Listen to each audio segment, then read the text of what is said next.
Soap nervously palmed the plush red velvet box in his hand. A seagull swooped through the air and hit him in the head, knocking him slightly. The golden glimmer as the contents of the box bounced across the floor taunted him. "Shit! What the fuck?" Soap exclaimed. Before he had time to react further, his vision was obscured by a 3-foot, obnoxiously blue creature. "What the fuck are you?" Soap shouted, pointing his gun at the monster. "Sonic's the name, speed's my game." Soap stared blankly at Sonic. "Hey, are you from the GUN?" Sonic asked. "The GU what?" Soap scoffed. Sonic grabbed the barrel of the gun and moved it away from his head. "What's wrong?" Sonic asked. "I've lost something really important. I was going to propose today, but I've gone and lost the fucking ring." "What the fuck?" Soap exclaimed. "What?" Sonic asked. "That weird sound!" Soap yelled. "What weird sound?" Sonic asked, confused. "The weird sound!" Soap yelled. "What weird sound?" Sonic asked. This exchange continued for about 10 minutes. "The weird sound, when I said I lost my ring!" Soap shouted. "That's not a weird sound, that's just the sound they make." "That what makes?" "What do you think, dumbass?" Sonic retorted. "What makes that sound? Do I need to shoot something?" "Why would you need to shoot anything?" "There's an unknown thing in the room with us that makes a weird sound. It might be a threat, and I am an army man, so I shoot threats." "Rings, rings, rings make that sound. Why would you need to shoot rings?" "I thought you wanted to find your ring." "Just help me find my ring," Soap yelled, getting on his knees on the floor, looking for the ring. "It won't be there," Sonic chuckled. "It'll be long gone now. When you take damage and drop your rings, there's this small bit of time when you can collect scattered rings, but they will have definitely disappeared by now. You spent too long shouting. You should probably try and get more rings, otherwise it will hurt when you next take damage." Soap looked very confused. "What the fuck, you freaky little blue alien? What the fuck are you talking about?" "Hey," Sonic said indignantly, "I'm not little, I'm 15 years old." Soap put his head in his hands and sighed defeatedly. "I just wanted to make everything perfect, and now I fucked everything up. I wanted to propose before we were deployed on our next mission, and now I can't. Look, dude, I don't know how your ring works, but I can help you find it. I'm Sonic, and I know how rings work, and it seems like this ring was really important to you. We'll just have to go on an adventure to a few worlds, and we'll have to run really fast." Sonic put his hand out for a high five. Soap sighed and shrugged. "I guess I'll have to trust you, freaky 15-year-old blue alien," and he high-fived Sonic begrudgingly. "That's more like it, but my friends call me Sonic." "I'm not your friend, freaky 15-year-old blue alien." "But everyone calls me Sonic. What can I call you?" "Everyone calls me Soap." "That's a weird name." "Yeah, well, so is Sonic." "I thought I was supposed to be the child." "Whatever, let's go." Sonic brought out a ring and threw it, creating a portal, and pushed Soap through it before he had time to protest. They fell onto the back of a massive diplodocus, and Soap reached for his gun instinctively. "Put that away," Sonic said. "You're worse than my friend Shadow." "Where am I?" Soap shouted. "Judging by the fact we are on the back of a diplodocus, I'd say we are in the late Jurassic, around 155 to 145 million years ago from your time, in the area you may know as North America." "I'm sat on a fucking dinosaur," Soap exclaimed. "Well, it's a normal dinosaur, not a fucking one," Sonic responded. "I might need my gun. What if there's a T-Rex?" Soap announced, reaching for his gun. T-Rex lived in the late Cretaceous period, about 69 to 66 million years ago from your time, so I think that's unlikely. Soap nervously pawed at his gun, reluctant to put it away. "You aren't shooting any dinosaurs. Put your gun away or I'll throw it through a portal and you'll never see it again," Sonic said with a glint in his eye. Soap put the gun away. They ran around and collected all the rings in this world, but none of them were the right one. Sonic opened up a new portal and they went through. Soap stumbled onto the train tracks. A train was coming right towards him. The train was blue, had 6 small wheels, a short stumpy funnel, a short stumpy boiler, short stumpy dome, and had a face. "What the fuck?" Soap shouted. "It's just a train, get off the track, you idiot," Sonic shouted back. "But it has a face. Why does it have a face?" Sonic pushed Soap off the tracks, but the train pulled to a stop just where he had been stood. "I'm really glad you got off the tracks. I tried really hard to stop, but I was scared I wasn't going to be able to stop in time," the blue train exclaimed.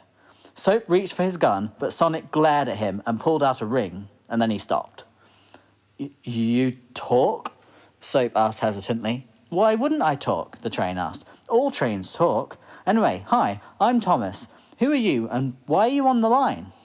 Soap was still in shock at the talking train, so Sonic responded. Sonic's the name, speed's my game. "And he's Soap, and he's lost his ring, so we're looking for it." "I can help you if you want," Thomas offered with a smile. "What the fuck is happening?" Soap muttered.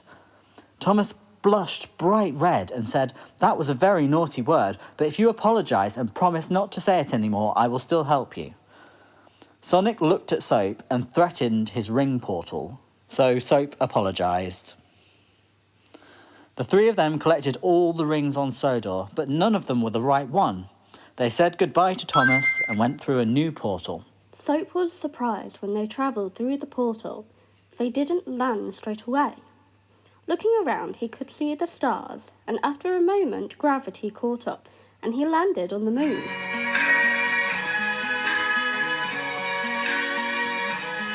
I am in space, on the moon. Help! Said Soap, his voice gravelly from the low oxygen.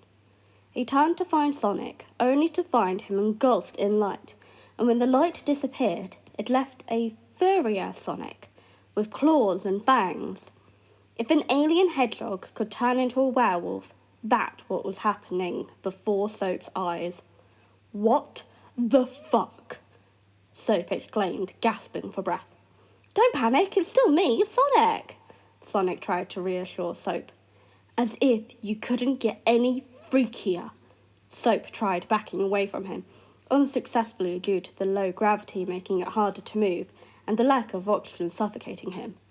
"Hey now," Sonic said, only to get cut off by Soap.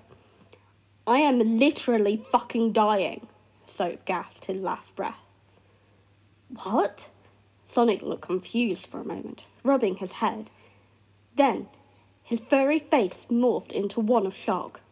"Oh yeah, I forget not everyone can breathe in space." He conjured a new portal, jumping through it and dragging Soap along with him. Next, they landed in a dark, big room that echoed slightly. Sonic looked around as Soap caught his breath, panting on the floor. It looked like they were in a dungeon of an old castle. "You good?" Sonic asked his friend. "You almost fucking killed me," exclaimed Soap. "But I also saved your life, so I guess we're even," Sonic said. Before Soap could say any more, a voice was heard from inside the room. "Who's there? Did Sebastian tell you about this place too?" The voice didn't sound very happy. Then, from around the corner emerged a pale boy wearing dark robes with accents of green. "No, I don't know any Sebastian. We came through a portal. We're looking for a ring." "That noise!" the strange boy shouted. "I've been hearing it all over the castle." "That's the sounds the rings make. There must be some here. Soap, we may be getting closer." Soap looked around. "Where the fuck are we anyway?" "I don't know," Sonic said. "You're at Hogwarts." They both turned to the boy. "Hog what?" Soap said at the same time Sonic said, "How rude of us." Sonic's the name, speed's my game. "And this is Soap." "What's your name?" "Ominous," the boy ominous said. "Nice to meet you. Maybe you can help us. We're looking for a ring. I've been hearing that sound all over the castle. I can show you where if you want." They agreed, and Ominous took them on a tour of the castle, having to stop every few steps to try and explain to Soap what magic was and how there was a secret society of witches and wizards who lived secretly among them. At this point, however, Soap had given up on caring about this weird shit he'd seen. All he wanted was his ring back. Once they had been round and collected the rings, none of which was Soap's engagement ring, they said goodbye to Ominous and left, through the next portal. They exited the next portal with a big splash. Hello, how are you? I am under the water. Please help me. Here too much raining. Sonic said, splashing around. Soap sighed, grabbing Sonic by the scruff of his neck and pulled him to the surface. I hate water, was the first thing Sonic said. Soap looked around as they floated in the ocean, going by the salty taste. Sonic started freaking out.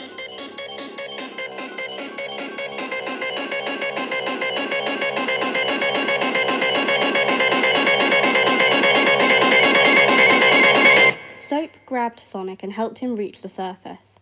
They saw a big ship in the distance. Soap swam the two of them to the ship and they got up on it. They played the game Obra Dinn and found out the clues with the pocket watch and solved the mystery and collected all the rings. The last ring they found was the right one. It's this one! This is my ring!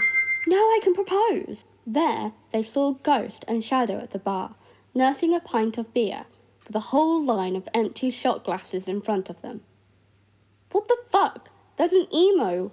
You over there with my boyfriend. Oh, that's my boyfriend, Shadow.